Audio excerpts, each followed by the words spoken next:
there has been a seismic change in the UK file sharing landscape.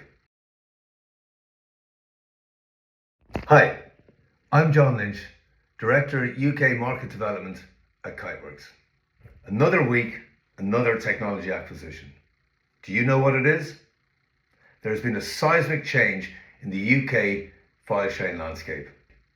Egress, a market leader in secure email and file sharing, has been acquired by KnowBe4. Now, acquisitions can cause alarm. And for those of you that have deployed Egress, how does it make you feel? Directionally, something has changed, right?